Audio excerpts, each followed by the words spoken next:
संबंध। अब उपर्युक्त अन्य देवताओं की उपासना के फल को विनाशी बतलाकर भगवद उपासना के फल की महत्ता का प्रतिपादन करते हैं।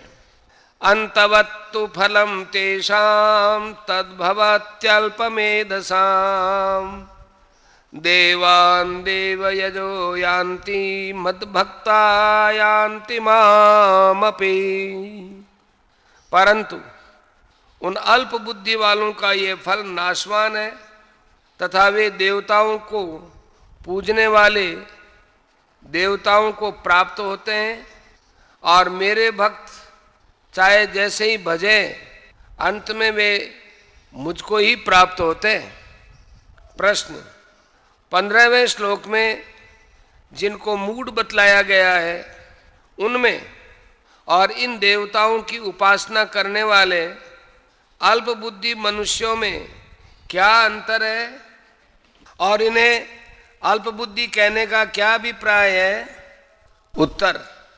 15वें श्लोक में भगवान की भक्ति न करके पापाचरण करने वाले नराधमों को आसुर स्वभाव से युक्त और मूढ़ बतलाया गया है। यहाँ ये पापाचरण से रहित और शास्त्र विधि से देवताओं की उपासना करने वाले होने के कारण उन लोगों की अपेक्षा कहीं श्रेष्ठ हैं और आसुर भाव को प्राप्त तथा सर्वथा मूढ़ भी नहीं है, परंतु कामनाओं के वश में होकर अन्य देवताओं को भगवान से पृथक मानकर भोग वस्तुओं के लिए उनकी उपासना करते हैं। इसलिए भक्तों की अपेक्षा निम्न श्रेणी के और अल्प बुद्धि तो है ही। यदि इनकी बुद्धि अल्प न होती तो वे इस बात को अवश्य समझते कि सब देवताओं के रूप में भगवान ही समस्त पूजाओं को और आहुतियों को ग्रहण करते हैं तथा भगवान ही सबके एकमात्र परम अधीश्वर है, जैसा कि 5वें अध्याय के 29वें श्लोक में कहा है और 9वें अध्याय के 24वें में भी कहा है। इस बुद्धि की अल्पता के कारण ही इतने महान परिश्रम से किए जाने वाले यज्ञादि विशाल कर्मों का इन्हें बहुत ही क्षुद्र और विनाशी फल मिलता है। यदि वे बुद्धिमान होते तो भगवान के प्रभाव को समझकर भगवान की उपासना के लिए वे इतना परिश्रम करते अथवा समस्त देवताओं को भगवान से अभिन्न मानकर भगवत प्रीति के लिए उनकी उपासना करते तो इतने ही परिश्रम से ये उस महान और दुर्लभ फल को प्राप्त करके कृतकृत्य हो जाते।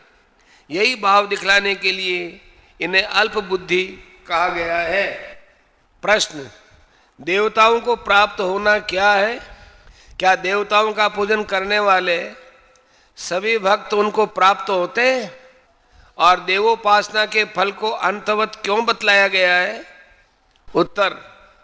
जिन देवताओं की उपासना की जाती है उन देवताओं के लोक में पहुंचकर देवताओं के सामीप्य सारूप्य तथा वहाँ के भोगों को पा लेना ही देवताओं को प्राप्त होना है।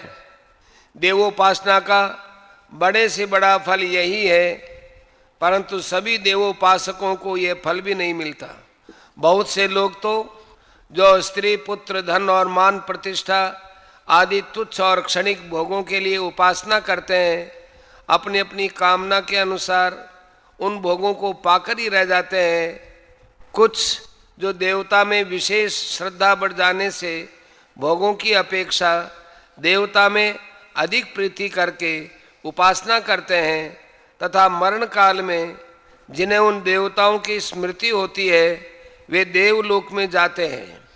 परंतु ये ख्याल करना चाहिए कि देवता उनके द्वारा मिलने वाले भोग और उनके लोक सभी विनाशशील हैं, इसलिए उस फल को अंतवत कहा गया है। प्रश्न। भगवान को प्राप्त होना क्या है? भगवान के आर्तादि सभी भक्त भगवान को कैसे प्राप्त हो जाते हैं एवं इस वाक्य में अपि के प्रयोग से क्या भाव दिखलाया गया है? उत्तर। भगवान के नित्य दिव्य परम धाम में निरंतर भगवान के समीप निवास करना तथा अभेद भाव से भगवान में एकत्व को प्राप्त हो जाना, दोनों ही का नाम भगवत प्राप्ति है। भगवान के ज्ञानी भक्तों की दृष्टि में तो संपूर्ण जगत भगवान का ही स्वरूप है, अतः उनको तो भगवान नित्य प्राप्त है ही, उनके लिए तो कुछ कहना ही नहीं है। जिज्ञासु भक्त भगवान को तत्व से जानना चाहते हैं, अतः उन्हें भी भगवान का तत्व ज्ञान होते ही भगवत प्राप्ति हो जाती है। रहे अर्थार्थी और आर्थ, सो वे भी भगवान की दया से भगवान को ही प्राप्त हो जाते हैं। भगवान परम दयालु और परम सुहृद हैं। वे जिस बात में भक्त का कल्याण होता है, जिस प्रकार वह शीघ्र उनके समीप पहुंचता है, वही काम करते हैं। जिस कामना की पूर्ति से या जिस संकट के निवारण से भक्त का अनिष्ट होता हो, मोहवश भक्त की याचना करने पर भी भगवान उस कामना की पूर्ति अथवा संकट का निवारण नहीं करते, और जिसकी पूर्ति से उनमें भक्त का निवास और प्रेम बढ़ता है, उसी की पूर्ति करते हैं। अतएव भगवान के भक्त कामना की पूर्ति के साथ साथ आगे चलकर भगवान को भी प्राप्त कर लेते हैं। इसी भाव से इस श्लोक में अपि का प्रयोग किया गया है।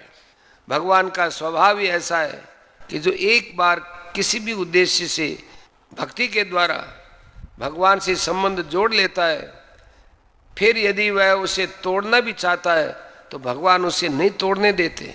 भगवान की भक्ति की यही महिमा है कि वह भक्त को उसकी इच्छित वस्तु प्रदान करके अथवा उस वस्तु से परिणाम में हानि होती हो तो उसे न प्रदान करके भी नष्ट नहीं होती, वह उसके अंदर छिपी रहती है और अवकाश पाते ही उसे भगवान की ओर खींच ले जाती है। एक बार किसी भी कारण से मिली हुई भक्ति अनेक जन्म बीतने पर भी तब तक उसका पिंड नहीं छोड़ती जब तक कि उसे भगवान की प्राप्ति नहीं करा देती, और भगवान की प्राप्ति होने के पश्चात तो भक्ति के छूटने का प्रश्न ही नहीं रहता।